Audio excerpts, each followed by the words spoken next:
and welcome to ToughPigs at 20, a Muppet fan podcast from ToughPigs.com. This is the series where we're looking back on the past 2 decades of the website for Muppet fans who grew up, featuring interviews with the writers and artists who helped make it happen. Our guest today has been a valued member of the ToughPigs team since 2007. He's the author of over 100 articles, co-host of the Movin' Right Along podcast, and owner of one of the most remarkable memories for obscure pop culture. We are extremely proud to welcome Anthony Strand to the podcast. Hello, Anthony. Hi, Joe. Hey, thanks for having me. How are you, again. buddy? I'm good. I feel like saying that I have this remarkable memory is just setting me up for listeners to be like, I remember more things than he does. That guy makes mistakes on his podcast all the time, you know. But here's the thing: you do have a remarkable memory for Muppet stuff. But like what people don't know is like all the conversations that you and I have about movies and comics and things from the 1940s or whatever it is. Like you are able to just like pull this stuff out of your brain, and I am consistently in awe of the way your brain works. Well, thank you. I'm consistently in awe of your charisma and ease with people. So, thank you. What a team. That's right. There you go. So let's talk about this website that we both work on. It's called ToughPigs. It's a Muppet fan site. And how did you join it? What's your story behind your joining ToughPigs? Well, I was a regular on the ToughPigs forum beginning in about 2003, I think. I had been a Muppet Central guy as a teen, as a cool teen who sat on the internet all day. Weren't we all? What was your screen name on Muppet Central? My screen name on Muppet Central was simply Zoot. And I signed... Oh, wow, you nabbed Zoot. I nabbed Zoot, and I signed all of my posts, Crazy Man, Zoot. Classy. Thank you, yeah. But then when Danny started ToughPigs, it took me a while, but I eventually defected over to ToughPigs, as did so many of us in those days. And I was just a fan. I was a big ToughPigs fan from day one, of course. I read every article. And then, well, because then you and I got to be friends. Me and Ryan got to be friends. Before you guys took over the site. Yes. And I can tell that Ryan and I did a tape trade in about 2000. That's how we became friends. And one of us included a reference to A Night at the Opera, the Marx Brothers movie, in the email list of what we wanted to trade. And then the other one was like, oh, you like the Marx Brothers too? We have other common interests. Let's be friends. So that's how Ryan and I became friends. And then you were on the forum starting in about the same time as me, 2003-ish. Is that about right? Yes, I joined in 2003, and then I became very active closer to 2004. But yeah, that was my story. Yeah. And then, I don't know, I probably said something about comics, or you said something about comics on the forum. And it was just like, oh, we have another common interest? Oh, let's be friends. Because yeah. I remember specifically, we were on AOL Instant Messenger. That's right. I was Wembley Marks, and you were DJ Johnny Paranoid. Correct. And... but I don't even remember. Like, I think I messaged you like, hey, like, following up on whatever you said about Batman or whatever. And you're just like, yeah, I'd love to have someone else to talk comics with. And then that just never stopped. And we've been talking about comics ever since. It literally never stopped. And I know we have to talk about ToughPigs, but what I think people might find interesting and might not is that you and I, over the last few years, we've been doing some comic book club stuff. We read through all of The Flash from the 1985 to 2000 something. 9, I guess. Yeah. Something like that. It was a lot of Flash. A little too much, some would say. It was a little too much Flash. And we are currently rereading 52 because we're both DC Comics guys, and that's fun. Right. But that's what we do. We like book club this stuff, you know? Yeah, all the time. Like, still. This is now 18 years of friendship. That can't be right. Right. Did I do the math right? No, that's 18 years of friendship. Yeah, that's about right. Yeah. Yeah, and we're still talking about the same crap that we were talking about back then. Well, but that's what I was gonna say. I feel like this is all ToughPigs because I would not become a writer for ToughPigs if I wasn't such good friends with both you and Ryan. Like, that's how it happened. You guys took over the site, and it was just like, oh, Anthony, that guy can talk. That guy knows some stuff. Let's get Anthony to write for this, right? I imagine, like. I mean, did we? Well, that's the question. Did we approach you? We must have. We must because we probably reached out to a bunch of people to be like, hey, we're doing this thing. Who wants to write?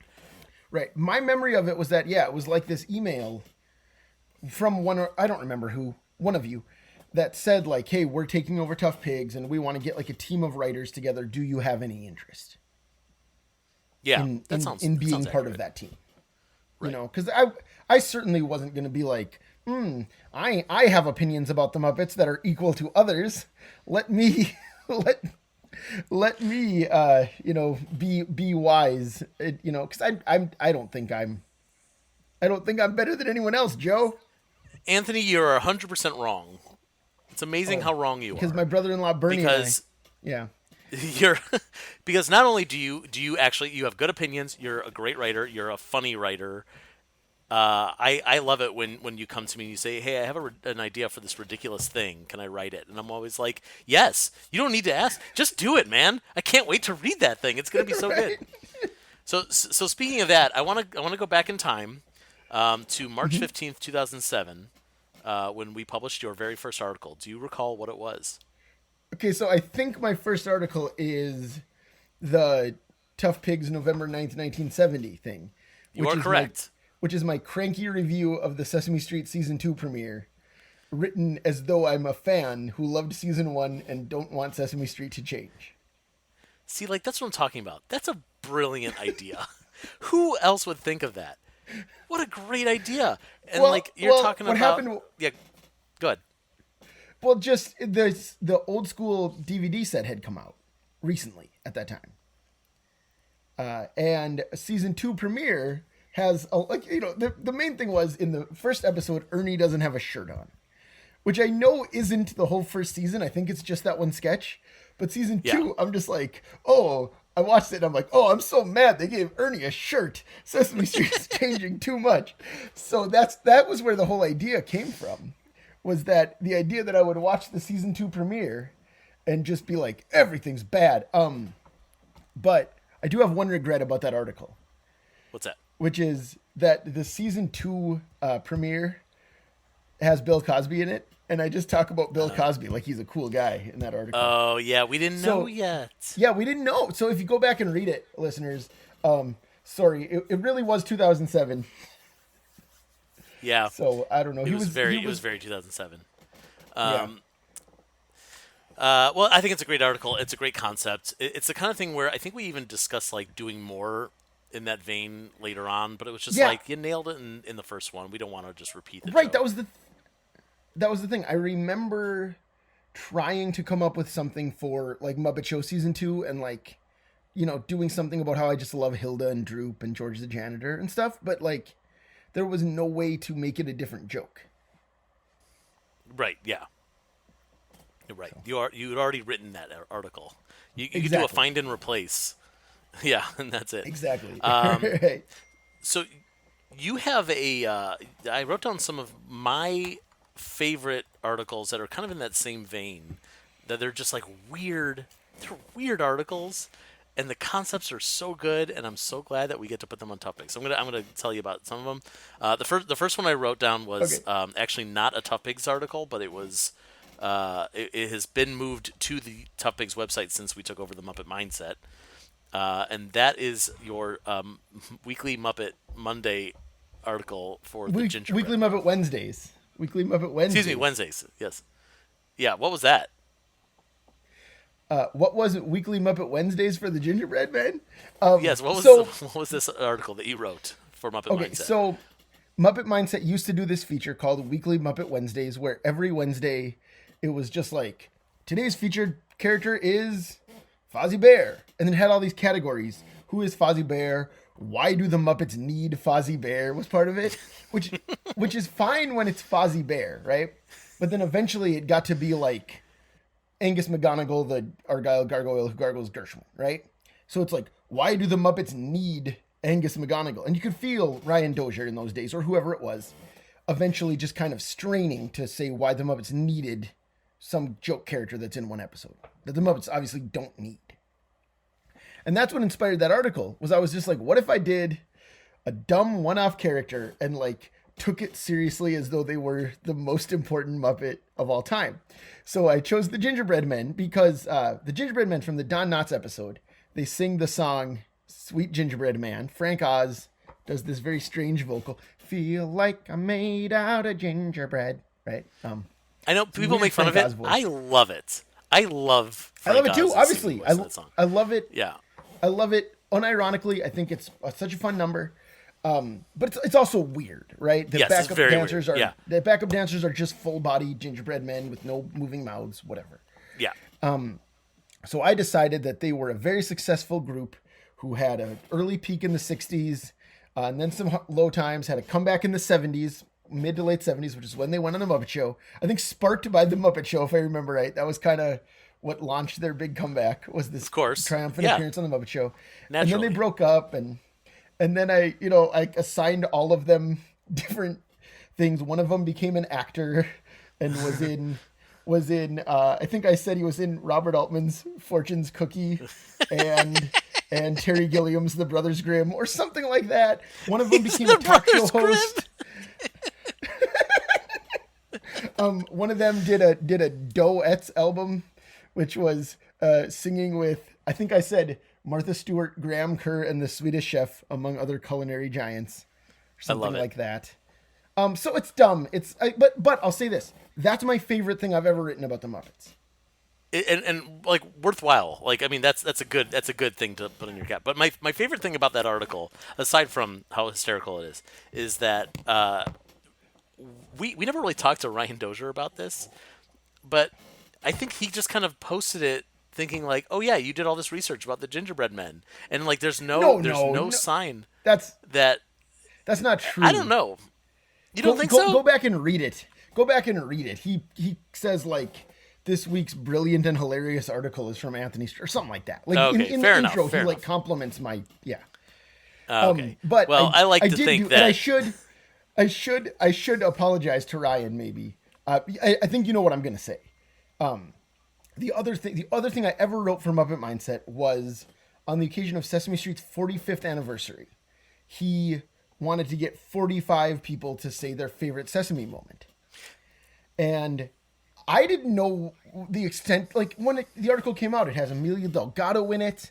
It has like a bunch of people who worked on the show. I don't remember who, but a bunch of puppeteers, actors from the show.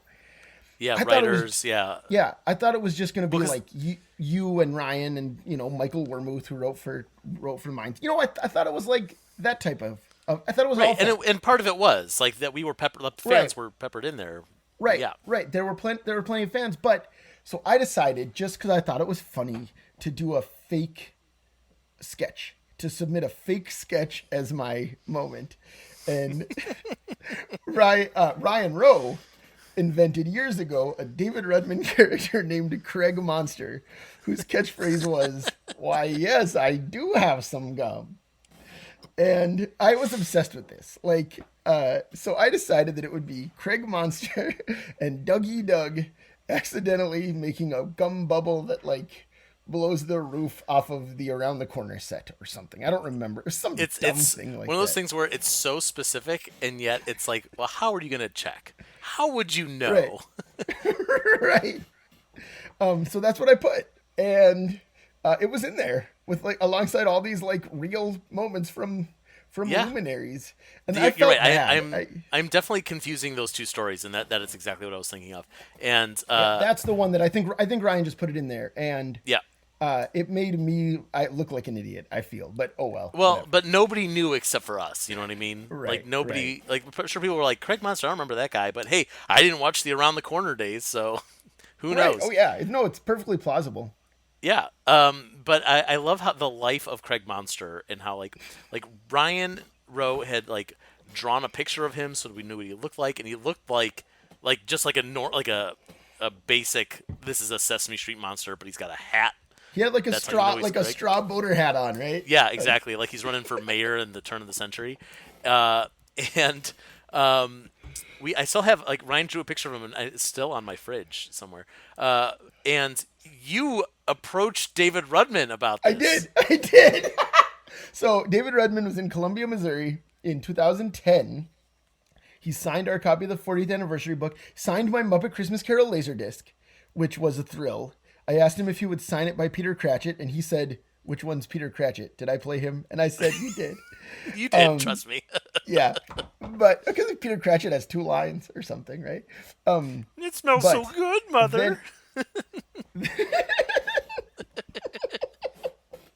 That's my Peter Cratchit. Hope you liked it. That was good. That was good. Rudman needs to watch his back. You're gonna take over. But no, I asked him if I could get a video of him saying, "Why, yes, I do have some gum," and he was just like, "No, I don't know where that's gonna end up." And I'm like, you know what? Fair. So yeah, didn't happen. Yeah. But would have been great. I just wanted to send it to you and Ryan in that moment. Yeah. Like, right, but he doesn't know you. But right, he doesn't know that. Right, I understand. Yeah. Right. Yeah. All good. But Anyways. That's hysterical. All right, so let's move on to some of your other favorite ToughPigs articles. You wrote an open letter to Bill Prady.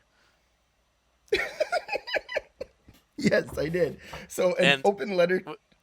I just want to say about it is it was hard for me to find this article because the title of the article is an open letter to Bill Prady, and that is not what the article is about. But sorry, please explain what this was. But that was part of the joke. Because the idea was that the it's presented as though the premise is, here's some ideas I have for the Muppets 2015. You're bringing the Muppets back. Here's some ideas I have. But my only idea is it still makes me laugh. My only idea is that the character Durwood Clapper. I'm sorry. Durwood Clapper. This is so dumb. I'm sorry. From the Muppets, My Muppets Show mobile game. Yes, it was a game on your that you could play on your phone with the Muppets playing music, and you like buy Muppets, and then you place them, and then they play music, and they make these really catchy, large songs when they play all together. Right, and this game existed for like less than 2 years. Yeah, it was around for a blip. Yeah.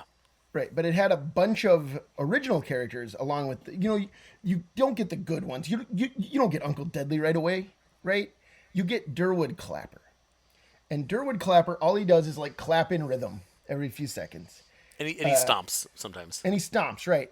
And so an open letter to Bill Prady is me begging him to include Durwood Clapper in Muppets 2015, and I make a bunch of suggestions of like the ways to incorporate Durwood Clapper into this Muppets in the Real World premise. And we have so many questions like, how many claps does he know? My favorite one was, what happens if Durwood unleashes a super clap? I believe that's in there. And I also proposed that he should meet up with his hero John Oates from Hall & Oates. Yeah, so for sure. I also, one thing I just love about the idea of Durwood Clapper is like not like they designed like this Muppet that looks so interesting and unique. Like Durwood Clapper looks like an anything Muppet who's like a roadie for, I don't know, the Dixie Chicks or something. Like he's just he's wearing like a trucker hat and t-shirt, like an undershirt and like and boots like like workers' boots. Like he's the dullest looking character, and all he does is clap and stomp. Right. Durwood Clapper. So let me say one more thing about My Muppets Show, as long as we're talking about it. Sure, do it. The other great thing about that game is that Rizzo's repeated phrase was Rizzo, Rizzo, Rizzo, Risotto. What? Yeah, we sing that every time risotto comes up in conversation. Oh, sure. Us too. Yeah. Roz and I too. You have to. Actually, that game was brand new when I was visiting you in the summer of 2013. Oh, really? If I remember right, you and Roz both downloaded that stupid game onto your phones at the same time because it came out while we were there or something. Oh, that's cool. Yeah. Yeah. And also, I if people aren't familiar with the game, I recommend going on YouTube and doing a search for it, just because people have uploaded, what the final songs sound like when you have all the characters together. They're surprisingly catchy. They're surprisingly good. So it's fun. You hear the characters' voices or some of the characters' voices. They didn't get everybody, Right. They got Steve but Whitmire yeah. to They got say Steve. Rizzo. Yeah. That's right. They got Eric Jacobson. He's in there, but yeah, but not And I everyone. think Matt Vogel in there? Doesn't 80s robot talk in that thing? I don't I remember. I know thought he Bill did. Beretta's Maybe in not. there because you get Dr. Teeth going, "Oh yeah, all right." Oh, yeah. Oh, All right, we'll do a whole podcast about this stupid game someday. But good. let's move on. All right, so another one you wrote was the definitive ranking of the jokes in Elmo Says Boo. Okay. Yes, that is a article with an audience of 2, and it's you and me. Correct. Yes. Because if I remember right, both of our wives were just like, "This is nothing." Like when after they Yeah. read it, Yeah. and but yeah. So there are so if you haven't seen Elmo Says Boo, it is a Halloween special, direct-to-video special from the '90s, and the premise is that Elmo goes over to the Count's castle to tell him some scary, funny jokes. It's always that some scary, funny jokes or funny, scary jokes. And throughout the special, there are 15. The Count, of course, counts them. 15 funny, scary jokes. So I ranked them. I rated them on a scale. I didn't rank them 1 to 15. Right. I went through each chronologically and rated them for both funniness and scariness. And the thing was that the ratings keep getting higher and higher until it's infinity out of 10 on the last Yeah. one. Because it's so funny. But I'll say this about Elmo Says Boo. My daughter Iris is 6.5 now. She loves all those terrible jokes. Still, I mean, you say what's a ghost favorite dessert, and she's just like blueberry pie, Yeah, that's good stuff. So, yeah, She's So- the audience. And also this is something that you and I both love about articles that we write and read on Tough Pigs is when we lose the premise halfway, and we go, Yeah, you know what? right. It doesn't matter. Like nobody's reading this. It's fine, and then it somehow Right. makes it better. Well, and that actually, do you mind if I bring up a specific piece then, Yeah. or do you want me to wait until you bring it up? No, you bring it up. So a lot of my favorite things that I've done for Tough Pigs are things that you and I have collaborated on. Yeah. Because we've done a lot. I mean, I don't know. Maybe you're going to bring up the election. We do the Tough Pigs election. Yeah. every Let's 4 talk years. about those for sure. Yeah. Okay, which that started way back in 2008 when I was well, we were both new to the site, really. For sure, pretty yeah. new. You guys have been running it for like a year and a half or something. Yeah. We decided that we were going to run a Tough Pigs election and have readers vote on it. And that remind me, the first one was It was Red and Gobo on my end, and then Ernie who and did Bert. That Was it Ernie and Bert sounds- first? That sounds right.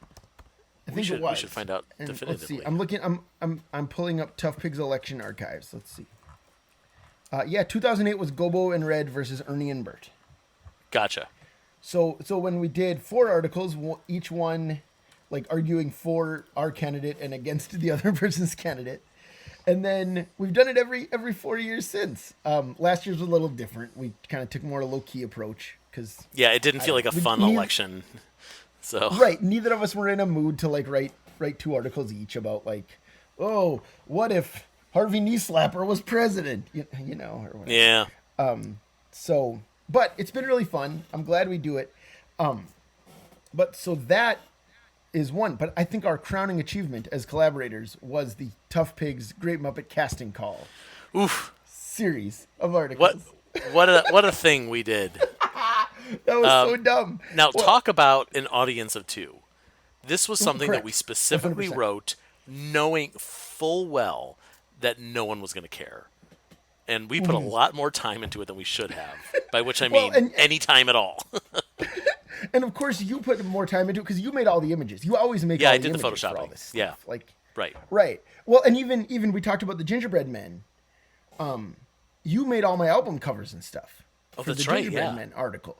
You made parodies of War by U2 that was called Warm, and it was Abbey Road, and it was called Crummy Road, and it was Yeah. Darkness on the. It was Darkness on the Edge of Town by Bruce Springsteen, but it was Darkness on the Edge of the Pan. Why not? Something I don't. Anyways, you made all those for us, and was I going to say? Oh yeah. So the casting call, you photoshopped all the images, which is so much of that article, right? Yeah. But what I loved about that was we decided going in, because people love to do like, what if Muppets were in The Princess Bride?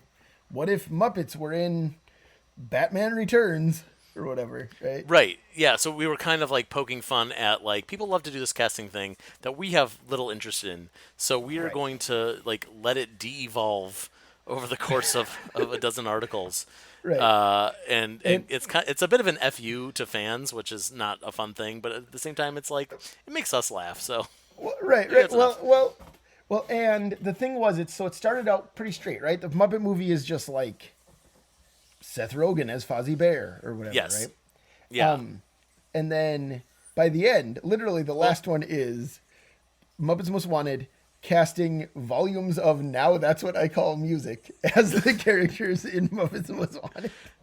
I remember that was always my intention. Was I always wanted to end with Now That's What I Call Music. I don't know why I glommed onto that, but I thought it was such a random and ridiculous thing. That's how we have to end. Yes. But we also like it was gradual. It was like we went great. from like actual casting and then gender bent casting and then casting characters from like the 1960s or whatever, the silent era. I don't remember what it was. It was Eventually silent era, and actually that's what I was gonna say is yeah, go earlier ahead. when you talked about my memory for various things. When because the Follow That Bird one was, I think Muppets Take Manhattan, we did the 80s, right? Like that was all 80s Yeah. stuff. And Yep. then Yep. You're right. yeah, Follow That Bird was then the silent era. And I remember like all the rest we'd been brainstorming and just like bouncing ideas off each other. And then we got to that silent era one, and I was just like, no, Ernie and Bert have to be Max Linder and Harold Lloyd. And you were just like, sure, whatever. Who cares? Yeah, I'm like you go with it. Well, and it was similar. Yeah. We did one for one of the movies was Great British Bake Off. That was Muppet Christmas Carol's Great British Bake Off. Of course, because it's the most British. Yeah, and that makes sense. And I have watched the show, but I don't remember every person who was on that show. I was just really excited to get Nadia in there as the ghost of Christmas Past, I think. Nadia was the ghost of Christmas Past. Yeah, that's right. Yeah. Yeah. Yeah, and I found a picture of her kind of making like an ooh face. Right, which she did on that show all the time. She did. Yeah, it was perfect. But yeah, so like it was just like it got ridiculous. It got silly. The only thing that I regret is because I was stuck on ending with Now That's What I Call Music. People were making guesses as to what we were going to end with. We were going to go out with a bang, and people were having better ideas than ours. And it's like, Yeah. well, I don't want to steal your idea. We already kind of know what we're doing. But like, I know Matt Soberman, one of our other ToughPigs writers, he suggested that we were going to be doing ToughPigs writers as the Muppets. And I'm like, that's a cute idea. But no. And then someone, I don't remember who on the internet, thought that we were going to be casting Muppet movies as the Muppets. And I'm like, oh, that would have been a really good meta That would have thing been a to good do. way to end. Yeah. Yeah, but we didn't do that. Right.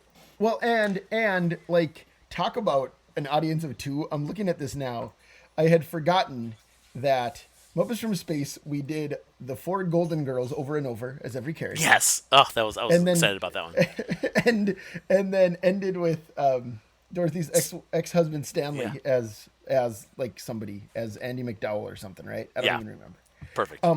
But Elmo and Grouchland was the cartoon Gargoyles, which is like a show that certainly has a cult following, but not a huge one. It's not Batman the Animated Series. But like, we were at this point picking things that we could collaborate on. You know, like I didn't want to do another silent era because it's like, Anthony, you just do the work and then let me know what to Photoshop. Whereas like some like Gargoyles, like we both love that show. Yeah, but like Gargoyles, we could at least like have a conversation and we could pick stuff together and have fun with it and get bounce silly. ideas, yeah. Yeah. So that was what it was. It was what are you and I specifically interested in? Which is really like the thesis of anything we write on ToughPigs. It's like, what am I going to do that will entertain me? And then hopefully there's another me out there who's reading it.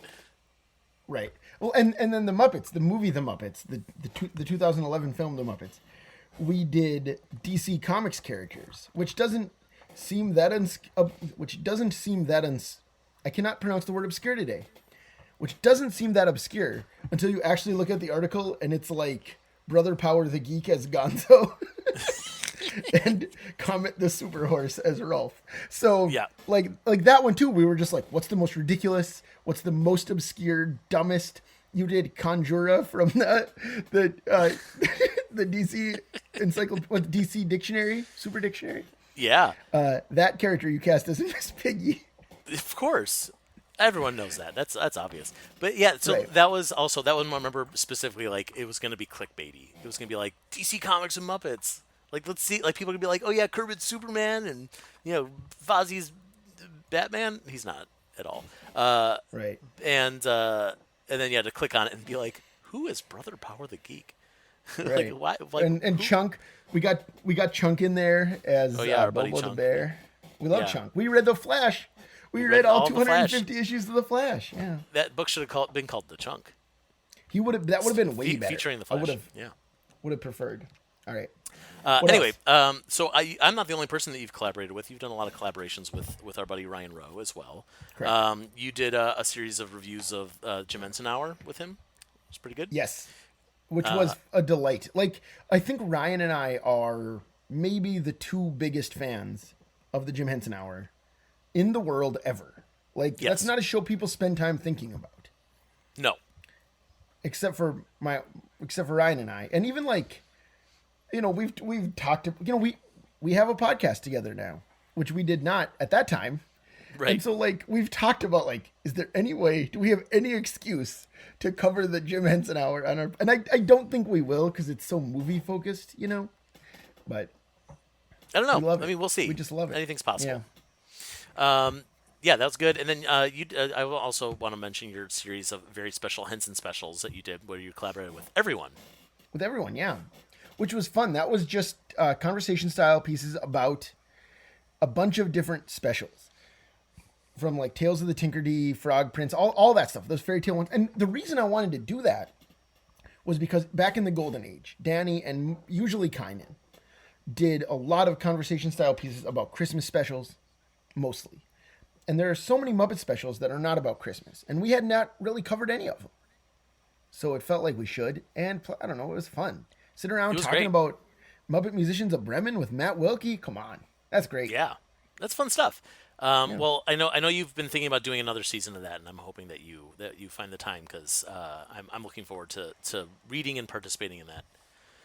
Yeah, I got you written down for Things That Go, the Muppets direct to video. Oh, no. No, I'm just kidding. And then of course continuing the conversation about collaborating, you and Ryan have a podcast. So we've already interviewed Ryan about Moving Right Along, Muppet Movie Podcast, but I would love to hear from your perspective of how that got started. Well, I'm sure Ryan said all of this. We talked about it for years. Like we did a test episode, which was about Good Grief, the Comedian's a Bear, in like the fall of 2015 or something, just to see if like the format would work, if we had enough to say about 2 minutes of Muppet content. And we didn't start releasing those episodes until December of 2017. So like that's how long we were talking about it. And it was always just like, that'd be a fun thing to do. We love the Muppet movie. We could talk about that, but it never really came to anything. And then all of a sudden one day, Ryan was just like, all right, let's do it. Let's start doing it. We'll get a bunch of episodes back, in the can, and we'll release a podcast through ToughPigs. And so we did. And it's been really fun. I'm really glad we're doing it. I'm glad. We're almost done. I suppose by the time this is out, we'll be done with You'll either be Muppet done Segment or Head? it'll be almost done. Yeah, I have Right. not looked at the calendar, but yes, this will be near the end of Muppet Take Manhattan. Right now, as we're recording, we have 3 episodes left for Muppets Take Manhattan. Incredible. Yeah, which is wild to me that we've made it through the first 3 movies. We've had some incredible guests on the show. And I mean like we had Michael Frith on, Craig Shemin, Stephanie D'Abruzzo, Leslie Carrara Rudolph. But also Your mom? like my mom, that's right, Ryan's brother and sister. But also just a lot of like writers and other podcasters that we admire, that would never have gotten the chance to speak to, except that they wanted to come on our show. I know you're a big fan of Will Harris, who writes for the AV Club. Did most of the random roles. He came on the show. What a delight to talk to that guy. I love it. For example, Eric Adams from the AV Club is one of our most frequent guests. And, my mortal enemy. Joe's nemesis, right? But it's always a delight to have him on. And I maybe shouldn't be singling out individuals, but no, but that's a good example of just like the type of folks that you have, and again how fun and varied it is. It's not. I think it would be a very different podcast if it was just you and Ryan every week, just kind of like recapping and sharing some opinions. But every episode, because there's someone new, it has a completely different vibe and it has a completely different tone. The conversations go in completely different directions. And also, I've said this many times. I'm going to say it one more time. It's my favorite podcast. I love listening to it. I love being on it. It's the best. I'm so pleased with what you guys have created. Oh, thank you. And actually, we should say you've got to be our most frequent guest, I think. I think so, yeah. Because like we had a guest drop out recently that we couldn't get the scheduling to work. So I asked you. I was like, "Hey, do you want to come on the podcast tomorrow?" And you were just like, "Sure, man." I may have said sure, man, but internally I'm going, oh, God, yes. Let me do this. And then I over-prepared. I was so excited. Is that right? I did. I wrote so many things down. It was great. That's fine. Yeah. And of course, like I say, it's fun to get to talk to these people that we don't get to talk to, wouldn't get to talk to otherwise. But when we have you on, or Danny, or like Matthew, or like anybody who's like part of the family, it just feels like we're sitting around talking about Muppets, Yeah, that's what we are. Great. That's what these podcasts should be. These podcasts. Like that's what they should be. It's like we're just buddies and we're talking about things we love. Like that should be fun and chummy. Right. Oh, and speaking of your last appearance on the podcast and collaborating, and Ryan. You and I, for no reason, years ago, Ryan decided that he needed to defend the honor of Muppet Beach Party. Oh, great. And then we decided that we needed to throw Muppet Beach Party in the mud and stomp on it a bunch of times for no reason. Like, no one was talking about it. There's no ongoing Muppet Beach Party discourse. But Ryan said some mildly nice things about it. And you and I decided we just couldn't let that stand. Well, the interesting thing that you pointed out was Ryan said, I don't remember if it was in the article or if it was on the ToughPigs forum, if anyone disagrees, feel free to say something. And we were like, well, yeah, we disagree, and so we'll say something. And we trounced it. We were just... We really did. And it's like, I feel bad for Ryan because he took it personally. And we told him many times, this is not... we're not saying you are wrong or your opinion is wrong. We're just saying we have an opposite opinion. And we wrote a really stupid and funny article about how we disagree. I think Ryan's come around. I think he gets it. Well, and of course Ryan's like our brother. Like that's absolutely, I think it's fair to say that that's really true.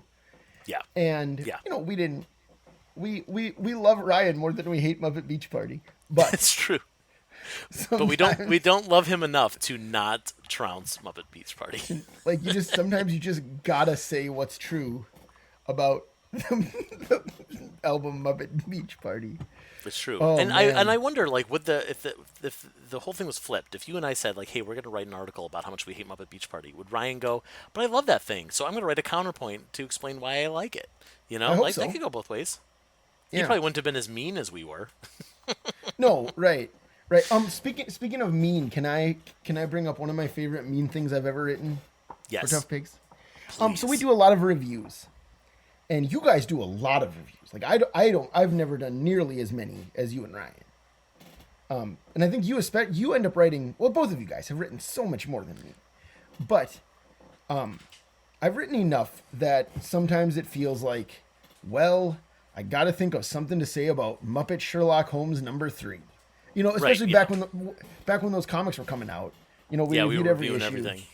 Yeah. and it's just like, okay, Roger Langridge's issue number 9, Yep. better, better. I like that Muppet Show comic book. I really do.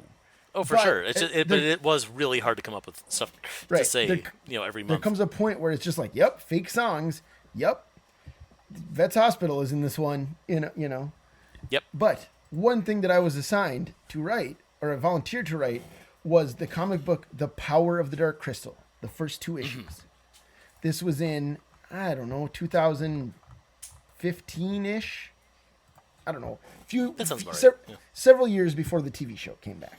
Yeah. Right. And I read this thing, and it was like thoroughly adequate. Like, there's nothing offensive about it, but it was also just nothing. It was like, what if the crystal broke again? And what if the Gelflings' heads were on fire and they were called Firelings? And the art was just this like waxy garbage, And I was just Yeah. like, I need to eviscerate this comic because it's garbage and no one should waste their time. Like no one should waste their time reading a perfectly adequate, unmemorable comic that is not worth anything. Correct. And once it You would almost published rather it be either really good so you could praise it, or really bad so you could slam it. But adequate is Right. hard. Right, but so I wrote this like very mean article. Here's the last paragraph. Look, nothing about Power of the Dark Crystal is terrible, but nothing about it is very good either. And there's no reason for it. It's a thoroughly mediocre comic book that only exists because people remember a thing from the 80s. It certainly isn't worth your time or your money. And so many of the reviews that we write at Tough Pigs are like, it's good that Muppet stuff exists. You know what I mean? Yeah, like let's we- keep supporting and spending money and spending time on Muppet stuff so that they may give us more Muppet stuff, and hopefully that will be good. Right, exactly. Yeah. And that day, I just didn't want to do it, man. I Yeah. just did not want to. Yeah. To like encourage anyone to waste 7 minutes reading Power of the Dark Crystal, Well, So- you probably saved a few people from that punishment. So well done. I hope so. I hope so too. But- I hope, yeah. But on the other hand, we get to review stuff like Tale of Sand, Yep. Musical Monsters of Turkey Hollow. You and I did a conversation style piece about that one, Turkey Oh, yeah? Hollow, the comic, when it came out. Yeah, Great. I didn't remember that. And That's good. That's a and fun we- one. I should reread that. yeah, it's really fun. I should read it to my kids. Actually, I bet Yeah. they'd like it. Yeah, I bet you're right. That's great. Well, I want to talk about one more thing. This is not a Tough Bigs thing, but it's a fun thing that you and I did together that is Muppet related. That I don't know when else we'd get a chance to actually talk about it. When you went to Jerry Jules' house. Okay. Yeah, we sure did. So you were over here in the summer of 2017. You came to visit me in St. Paul, Yes. where I live. And so Jerry Jewell grew up in St. Paul. As I don't know if people know that. I was going to say as everybody knows, No. but no, Nobody nobody knows that. No. Why would they? Unless they live here. So I was like, I got to find Jerry Jewell's childhood home. I got to find it. So I remember looking at the 1940 census and finding his parents' names. And there was their address listed. And I put it in Google Maps, and the house was like a mile and a half from my house. Incredible. Jerry Jewell grew up right by my house. And I looked on Zillow at the house. The house was built in 1926. So it's the same house. So I was like, we got to go get a picture at Jerry Jewell's childhood home. Well, and I love that like the librarian in you like did all this research. Like you really covered your tracks to make sure this is not just where it was. This is not this is the real house. This is We yeah. may not be sure that it's the same color. We don't know who lives there now, but Right. yeah. But we do know that whoever lives there now may have seen 2 dorks jump out of a car and like pose excitedly on their lawn. I'm so curious if anyone was watching us and like, why are these guys just getting a photo taken with this random house in the suburbs? Right. But it was great. We did it. That's where the legend started. That's right. Where, I don't know, let's say the Secret Society of Poobahs, that's where it was born. Maybe there were things in that house that directly inspired the farmhouse in Muppet Family Christmas. I hope so. I hope so. Maybe in the backyard he had a talking snowman. Or a talking trash heap. But when you said something Muppet related that is not Tough Pigs, I thought you were going to say the video we made about "Hey Cow, I See You Now." Wow, yeah, that was the thing we did. So explain what that was. Okay, so "Hey Cow, I See You Now" is a very, very long sketch in the first episode of Sesame Street. It's like 6.5 minutes long. Yeah, of just it's like an eternity for Sesame. Yeah, of this dreamy music and like footage of cows and people on farms, and it's like, like it's like lullaby music, and then this voice just goes, "Cows, have you ever wondered where they came?" Or no, he doesn't. He says, "Milk, have you ever wondered where it comes from? Have you ever wondered where it comes from before the carton?" And I've always been obsessed with this. I still am. Like, I did some dumb joke about Joaquin Phoenix's Oscar speech involving this also for the site. Yes, recently. Earlier this year, yeah. But you have that cow puppet. Listeners might know you and Ryan's immensely popular Toppin' the Cow video series. Beloved, I would say. Sure, beloved by someone. Starred in a half-hour Christmas special. That's right. I love it. Love it. But your cow character is sitting next to me as myself, and I'm saying the actual lines, right? "Milk is made in the body of the cow," or whatever. And you as the cow are just saying sarcastic things, right? "She is a warm, friendly animal, the cow." And then you say, "Your mom is a warm, friendly animal." Yeah, not the best thing we've ever written, but it was really fun to make. And then our friends had other puppets that would pop in from the sides, and they would all go, "Hey cow, I see you now," and then disappear again. Right. And first of all, if you search for "Hey Cow, I See You Now" on YouTube, we remain the second result after the actual Sesame Street sketch. And since 2007, that video has somehow racked up over 2,000 views. Why? Why would anyone watch it? But anyways, we'll link to it in the show notes, and please watch it. It's my favorite thing I've ever done. For sure, yes. That's hysterical. All right, well, Anthony, I could easily talk to you for hours and hours and hours about Tough Pigs and Muppets and cows and now that's what I call music. But let's wrap this up. As we go out, I would love to know from your professional opinion, what would your ideal next project be for the Muppets? Realistically speaking, what should they be doing next?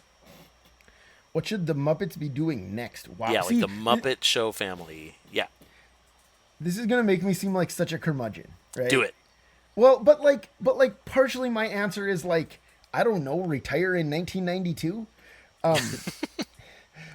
But it's also been, I don't know though, because I loved Muppets Most Wanted. Like, honestly, ideally, I would love to see James Bobin make another movie and Nick Stoller. Like, yeah. I think that especially Muppets Most Wanted, and to a lesser extent the 2011 movie, but it's like the best thing they've done since Muppet Christmas Carol by so far.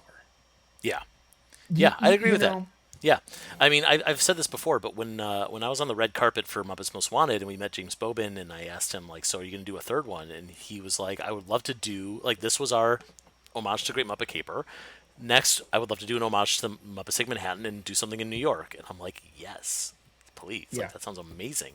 Great. And, I still hold out hope that James Bobin will somehow become, like, some huge name director. Like, people are really going to love that Alice in Wonderland movie he made or something. And then Disney's going to be like, what do you want to do next? Like, whatever you want. Like, we're on Team Bobin. And he's going to be like, I want to finish the trilogy. Third Muppet movie. That's the best chance we have. Yeah. Well, I remember when his Alice in Wonderland sequel came, because Tim Burton's Alice in Wonderland was a huge hit. It's a garbage movie. It's dreadful. But it made so much money.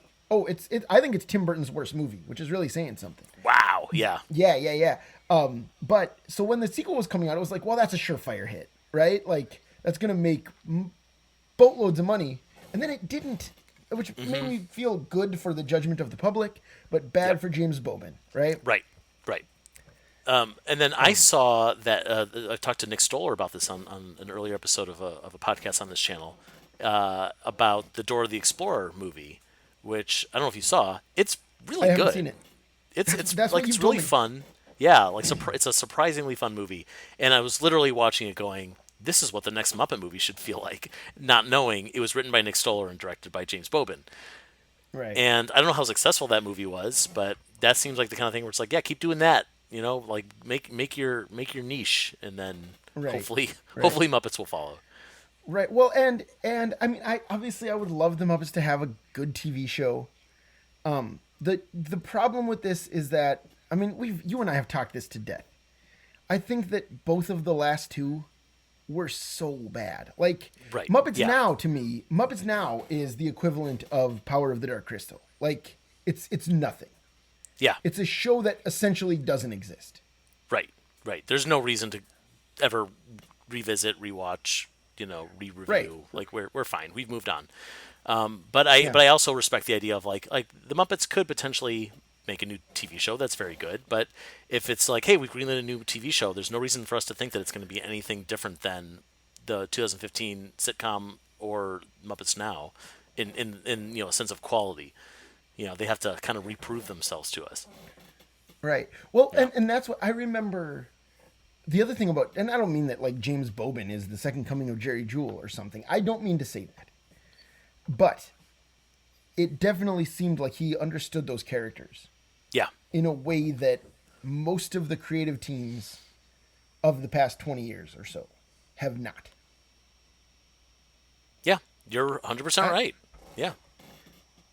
I don't know. And again, like, part of me feels like, I don't know, it's so sad to say, like, just hang it up.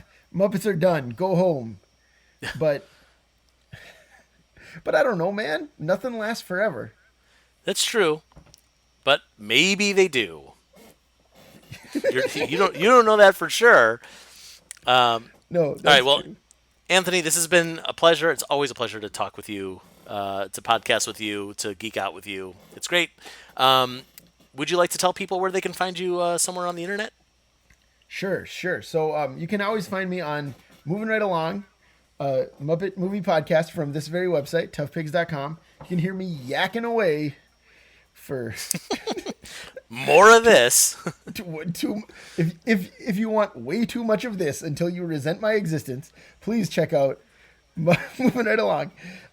What else? I write for Tough Pigs. The only real social media I'm doing anymore is Letterboxd, the movie review website, where you just like log whatever movies you watch and then be like, hey, I saw, Doris Day in the glass bottom boat. It was adequate. If you want to see me saying that regularly, follow So me what's on your Letterboxd? My Letterboxd is Zeppo Marxist, Classic. like the least notable of the Marx Brothers. Yeah. Great. Well, thanks for that, Anthony. Thanks for being here. Everyone, please make sure that you're following toughpigs.com on all the big social media channels like the Twitters, the Facebooks, the Instagrams. We are also on Patreon. If you want to support us, please head over to patreon.com/toughpigs. And if you feel like throwing a buck or two at this website that we give to you for free, that would be lovely. Go ahead and give us a nice review and a good rating on this podcast channel. That would also be super cool. And you know what? We'd like that more than your money. So if you're choosing between one or the other, just give us some positive reinforcement. That sounds nice. And stay tuned for more Tough Pigs at 20. We'll be back with another guest next week. And keep on reading Tough Pigs. Thanks, everybody. Goodbye. Bye-bye.